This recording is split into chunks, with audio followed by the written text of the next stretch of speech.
Boa noite. Boa noite. Grupo dos 20 países mais ricos anuncia injeção de 5 trilhões de dólares na economia mundial para amenizar os efeitos econômicos da pandemia. 20 mortes em um dia. O Brasil registra o maior número de vítimas em 24 horas desde o início da pandemia. E você vai ver também. Bolsonaro autoriza as igrejas a abrirem durante a pandemia e o Supremo suspende a medida do presidente que restringia a lei de acesso à informação. Em São Paulo, o governador João Dória fala em usar a polícia para convencer idosos a ficar em casa. Com o fechamento do comércio, caminhoneiros reclamam da falta de alimentação, borracharias e oficinas mecânicas nas principais estradas do país. Organização Mundial da Saúde vê risco de catástrofe humanitária se o coronavírus se espalhar pela África. Aqui no Brasil, com a redução da circulação de pessoas e o fechamento do comércio por causa da quarentena, alguns caminhoneiros têm sofrido com a falta de serviços nas principais estradas do país. Estou aqui nas proximidades de Casimiro de Abreu, aqui no Rio de Janeiro, na BR-101. O único restaurante que estava aberto, por volta de umas 4 horas da tarde, chegou o pessoal da vigilância e mandou fechar. Porque não é para manter aberto. Eu ia ficar lá hoje à noite para jantar, porque lá eu tinha certeza que ia ter comida.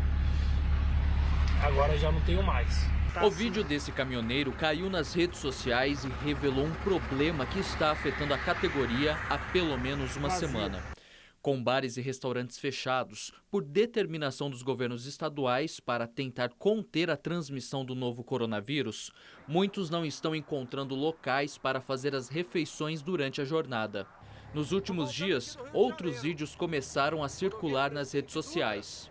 A gente está sem suporte de nada na estrada, não tem borracharia, não tem mecânico, não tem restaurante, chofé com fome. Tá aqui o chofé aqui no restaurante, tudo fechado aqui. Em São Paulo, no maior terminal de cargas do Brasil, os motoristas estão apreensivos. Com muitas empresas fechadas, estão faltando fretes para outros cantos do país. Paulo está há uma semana longe de casa. Em São Paulo, ele espera por um frete para conseguir retornar ao sul. Eu saí sexta-feira do Rio Grande do Sul para Rio de Janeiro.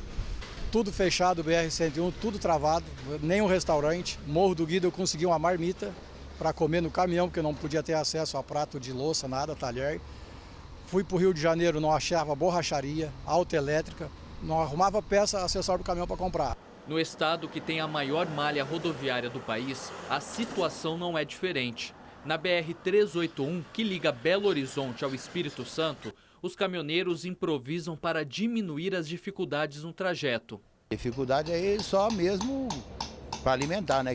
Quem não tiver uma gaveta ali não tem como comer. A gente vive na estrada. Tem caminhões que tem gaveta de cozinha, igual esse aqui mesmo. O meu não tem.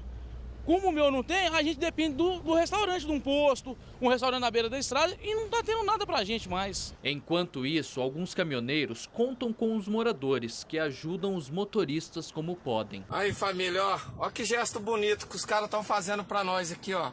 Dando comida pra nós. Tudo bom? Obrigado, irmão. O Ministério da Infraestrutura defendeu que os estados façam ajustes nos decretos que restringiram o comércio durante a pandemia de coronavírus.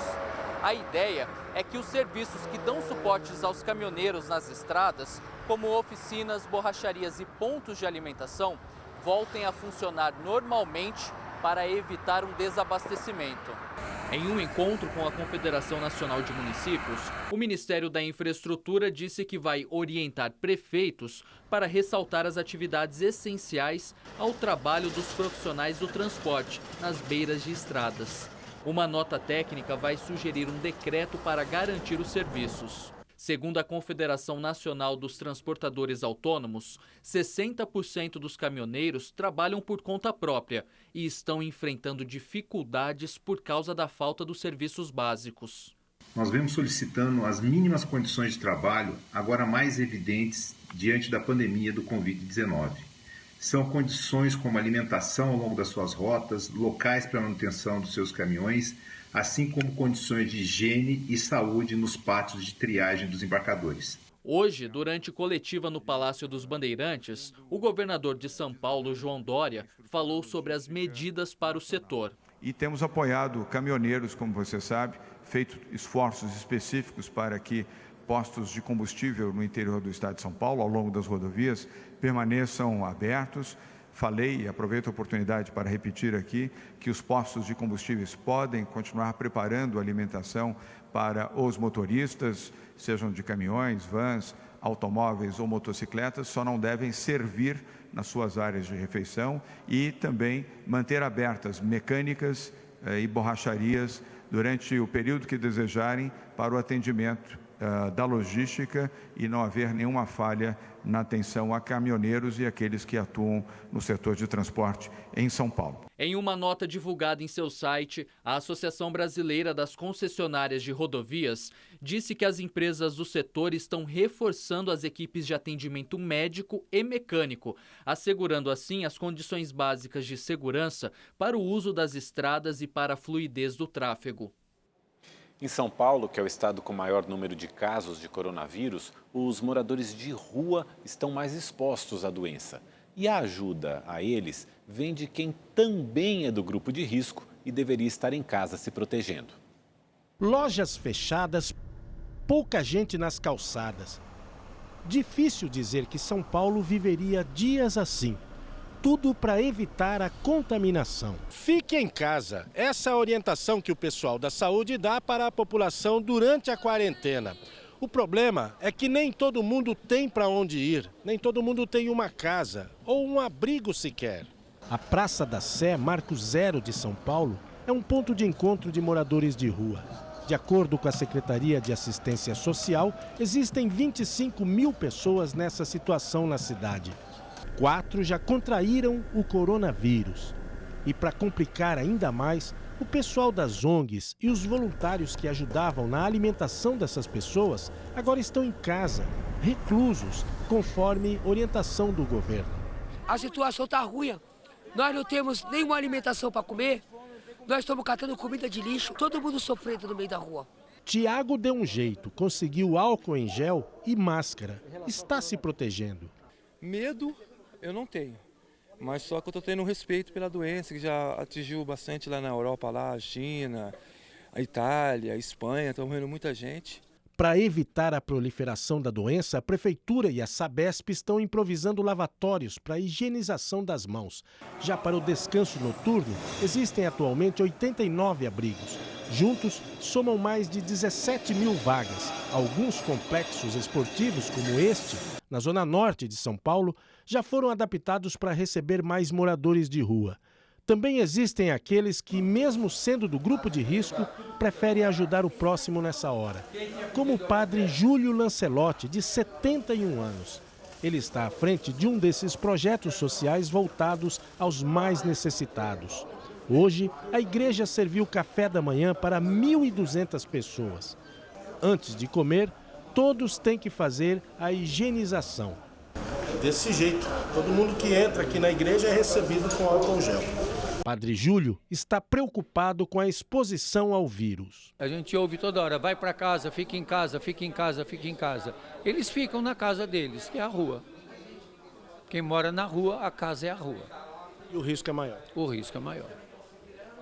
O governador de São Paulo, João Dória, anunciou hoje o repasse de recursos para os municípios para as ações de combate ao coronavírus e disse que as pessoas com mais de 60 anos que estiverem nas ruas podem ser abordadas por policiais e guardas civis metropolitanos. Fique em casa. Este foi o apelo do governador na coletiva de hoje, reforçando a importância do distanciamento social. Ele lembrou que a quarentena no estado segue até o dia 7 de abril e que todas as medidas para enfrentar as crises sanitária e econômica são fundamentadas em estudos científicos e técnicos. E volto a pedir, protejam as pessoas com mais de 60 anos. Não deixem pessoas com mais de 60 anos saírem das suas casas. Protejam as pessoas com morbidade, as pessoas que têm doenças, as pessoas que são portadoras de deficiência. Fiquem em casa. Governador, o senhor começou a sua fala reforçando a importância da quarentena e pedindo que todos cuidem de seus idosos. Mas a gente ainda vê muito idoso teimoso por aí. Não seria o caso de já tomar medidas mais rigorosas em relação a esse público que insiste em bater perna por aí?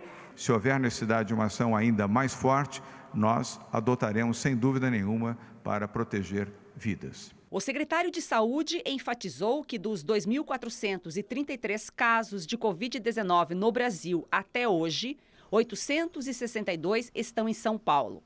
Antes, o estado tinha 90% das notificações e agora responde por 30%, o que significa que a epidemia está se expandindo rapidamente. Isso é mais ou menos característico da epidemia, ela tem dias de mais acréscimos e dias de menos acréscimo, mas ela vem crescendo. O que mostra, talvez, para nós, neste cenário que nós estamos vendo hoje, é que as medidas de restrição,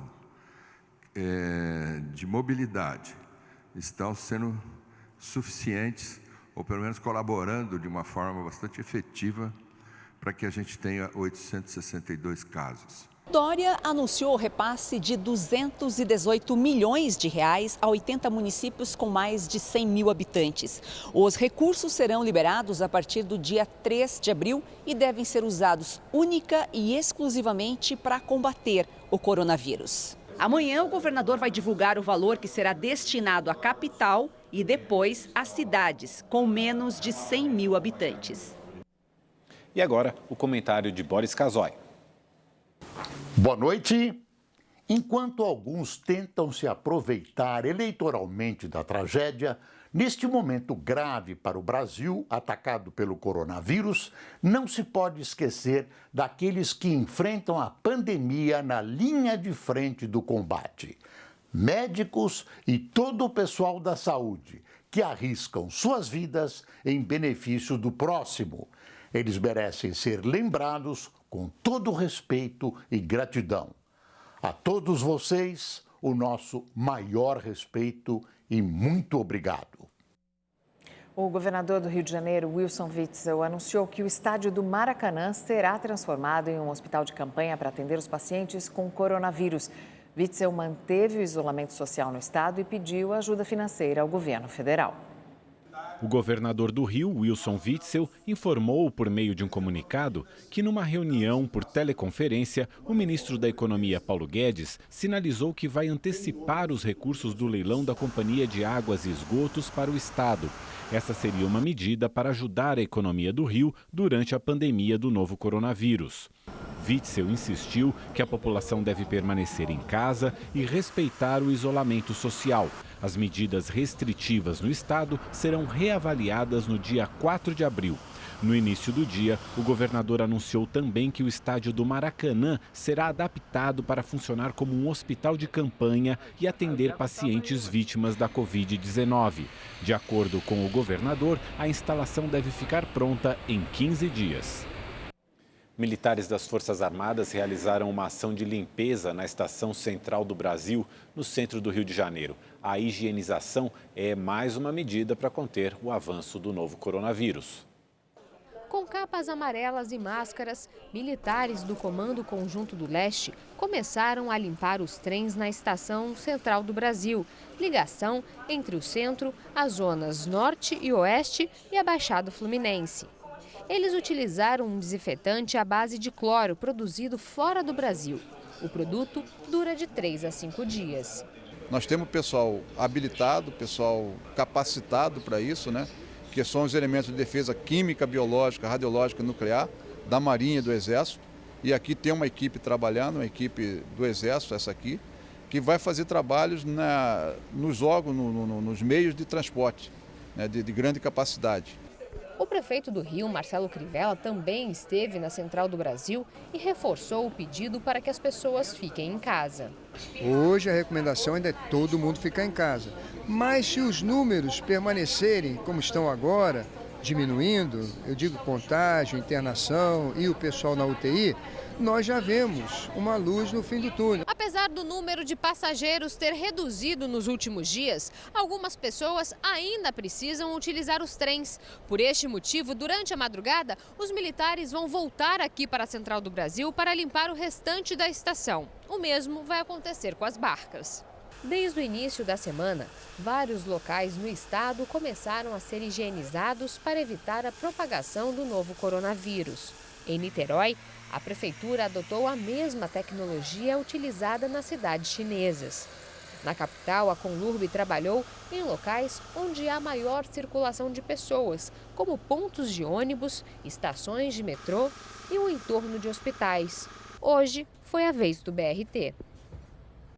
E morreu em Pernambuco o turista estrangeiro que desembarcou de um navio de cruzeiro com sintomas do novo coronavírus. Já são 3 mortes confirmadas no estado pela Covid-19. O turista canadense de 79 anos chegou em Pernambuco no dia 12 de março a bordo do navio Silver Shadow. Ele foi retirado da embarcação após apresentar sintomas da doença.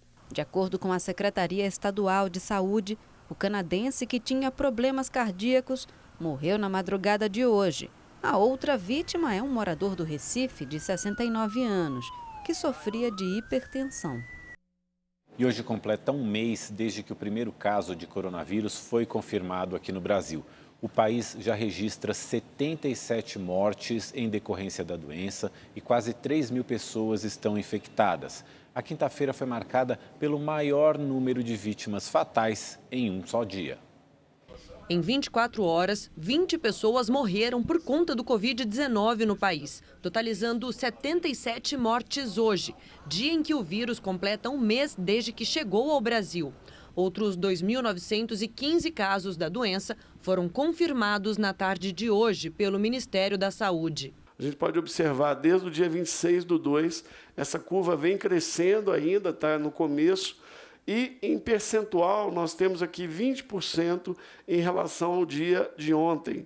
Isso vai estar oscilando e vai estar sendo muito influenciado pela disponibilidade dos testes, da quantidade de testes e da circulação viral em cada localidade. O primeiro caso confirmado de coronavírus no Brasil aconteceu há um mês, no dia 26 de fevereiro.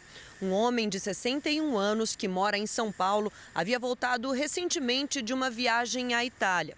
A partir deste registro, o Ministério da Saúde passou a criar planos de contingência para lidar com o desembarque do vírus no país. Em 17 de março, 20 dias após este primeiro registro, houve a primeira morte por conta da Covid-19 no país. A vítima, de 62 anos, também morava em São Paulo e tinha diabetes e hipertensão. De acordo com o Ministério da Saúde, 68% das mortes em decorrência do coronavírus são homens e 32% mulheres. Idosos e pessoas com histórico de doenças respiratórias também são os mais vulneráveis diante da doença. Vocês podem observar que as curvas estão mais elevadas para os óbitos a partir de 60 anos, mas ela fica muito mais intensa entre 70 anos ou mais. Por isso que a gente está recomendando que as pessoas acima de 60 anos devem ficar em isolamento, cumprir as orientações e ficar em isolamento voluntário domiciliar. Cardiopatia é a condição mais frequente entre os casos e entre os óbitos.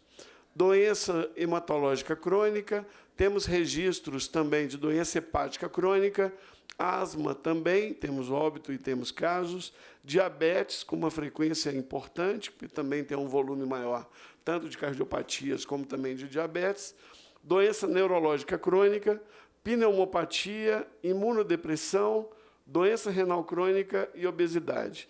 Estas são as comorbidades que aparecem nos casos do Brasil que evoluíram para óbito. Hoje, o Ministério da Saúde lançou um aplicativo que irá fornecer informações sobre a Covid-19. Nós vamos lançar agora um aplicativo utilizando a plataforma do WhatsApp, em que as pessoas poderão se comunicar com um robô que vai nos fornecer uma série de informações sobre a própria doença, como é que faz a prevenção, as formas de contaminação, tratamento, protocolos de atendimento e também sobre fake news. É muito simples. As pessoas devem cadastrar no seu celular, se for no celular, elas devem cadastrar no celular esse número de telefone que está embaixo, 61 9938-0031. A Rede TV e o Facebook Watch se uniram para trazer um conteúdo exclusivo para você. É o programa Histórias do Dia, exibido de segunda a sexta no Facebook da Rede TV. Lá você encontra vídeos dos mais variados temas, como saúde, cultura, comportamento e curiosidades. Em meio à crise causada pelo novo coronavírus, o Banco Central zerou a expectativa de crescimento da economia para esse ano. A previsão anterior, divulgada em dezembro, era de uma expansão de 2,2%. Ou seja, a autoridade monetária passou a prever estabilidade para a economia brasileira em 2020, sem alta e, pelo menos por enquanto, sem queda. O presidente Jair Bolsonaro participou de uma videoconferência com os líderes dos países do G20 para tratar do combate à pandemia da Covid-19. O grupo pretende injetar o equivalente a 25 trilhões de reais na economia global. Bolsonaro também publicou um decreto que permite o funcionamento de igrejas e de loterias. Mesmo com a repercussão negativa das declarações dadas nos últimos dias, quando defendeu que apenas idosos e pessoas dos grupos de risco fiquem em casa, o presidente estava bem-humorado ao deixar o Palácio da Alvorada. Apesar da chuva, parou para conversar com apoiadores. Em tom de brincadeira, desafiou os jornalistas que estavam em frente ao Alvorada. Atenção, povo do Brasil. Esse pessoal diz que eu estou errado e vocês têm que ficar em casa. Eu pergunto, o que vocês estão fazendo aqui? O que vocês estão fazendo aqui? Bolsonaro, imprensa brasileira, o que vocês estão fazendo aqui? Não estão com medo do coronavírus, não? Vamos pra casa, todo mundo sem máscara. Lixo! Eu estou assistindo o Siqueira aqui agora, tá ok? Já no Palácio do Planalto, Jair Bolsonaro participou de uma videoconferência com os líderes do G20, grupo que reúne as 20 maiores economias do mundo. Depois do encontro, o Itamaraty divulgou uma nota com uma declaração do grupo. O texto chama o Covid-19 de pandemia sem precedentes. Diz que os líderes desses países farão o que for preciso para superar a pandemia e garantir empregos e renda, proteger trabalhadores e negócios, especialmente as micro, pequenas e médias empresas, e proteger os vulneráveis por meio de proteção social. Diz ainda que o combate à doença exige uma resposta global com espírito de solidariedade que seja transparente, robusta, coordenada, de larga escala e baseada na ciência. O grupo afirmou que pretende injetar 5 trilhões de dólares, cerca de 25 trilhões de reais, na economia global. Nas redes sociais, Jair Bolsonaro anunciou que, para facilitar o combate ao coronavírus, o governo zerou o imposto de importação da cloroquina e da azitromicina para uso exclusivo de hospitais em pacientes em estado crítico. Segundo o presidente, assim o Brasil poderá adquirir os medicamentos por preços menores e deixá-los acessíveis à população mais vulnerável. Bolsonaro ainda incluiu igrejas e lotéricas na lista de atividades consideradas essenciais. Desta forma, esses estabelecimentos poderão abrir durante a pandemia, respeitando as regras do Ministério da Saúde. Já o ministro do Supremo Tribunal Federal, Alexandre de Moraes, suspendeu temporariamente um trecho da medida provisória publicada esta semana que estabelecia restrições à Lei de Acesso à Informação durante a crise do coronavírus. O ministro atendeu a um pedido da Ordem dos Advogados do Brasil. A decisão vale até o julgamento em plenário. E foi publicada uma portaria que restringe a entrada de estrangeiros pelos portos brasileiros. Entre as exceções estão pessoas em missão a serviço de organismos internacionais e cônjuge, companheiro, filho ou pai de brasileiro. A restrição é mais uma medida para tentar conter o avanço do coronavírus. E o Congresso fez votações virtuais para aprovar propostas que ajudem no enfrentamento da pandemia do coronavírus. Uma das negociações prevê o pagamento de R$ 500 para os trabalhadores informais que forem atingidos pela crise. De acordo com a proposta, terão direito ao benefício aqueles informais que tenham mais de 18 anos e que não recebem benefício previdenciário. A renda mensal, no entanto, não poderá ultrapassar meio salário mínimo por membro da família, ou um total de 3 salários mínimos por grupo familiar. Microempreendedores individuais também terão direito ao benefício. E agora há pouco foi feito um acordo com o governo para que esse benefício pago aos trabalhadores informais seja de R$ 600 e não mais de R$ 500, como previsto anteriormente. E esse é o projeto que está sendo discutido nesse momento pela Câmara dos Deputados. O estado de Minas Gerais tem 153 casos confirmados de coronavírus. Desses, 96 pacientes estão em Belo Horizonte. E hoje, o governo do estado começou a montagem de um hospital de campanha na capital mineira. O local escolhido é o Expo Minas, o maior centro de eventos do estado. O pavilhão principal vai receber 800 leitos de enfermaria e cuidados paliativos. Os casos mais graves serão encaminhados para esta arena, que terá 100 leitos de UTI. Nós vamos colocar aqui só uma estrutura mais geral, isolar aqui o local, deixar preparado para recebimento de leitos. Isso até sexta-feira que vem. A montagem da estrutura começou hoje. Alunos do curso de formação de soldados da Polícia Militar, que foram dispensados das aulas por causa da pandemia, ajudaram a descarregar toneladas de equipamentos. Eles apoiam e celerizam o processo, porque o que custaria mais dinheiro para o Estado, nós temos os nossos soldados aqui fazendo esse carregamento. O Departamento de Logística do Corpo de Bombeiros também faz parte da força-tarefa. Médicos da reserva da corporação poderão ser convocados. Segundo as autoridades, a montagem do hospital de campanha aqui de Belo Horizonte é uma medida preventiva. A estrutura só vai ser usada se houver um estrangulamento do sistema público de saúde. Atualmente, Minas Gerais tem mais de 2.200 leitos de UTI. O investimento inicial do governo de Minas para a instalação da estrutura é de aproximadamente 45 milhões de reais. Já os equipamentos e materiais médicos virão de doações.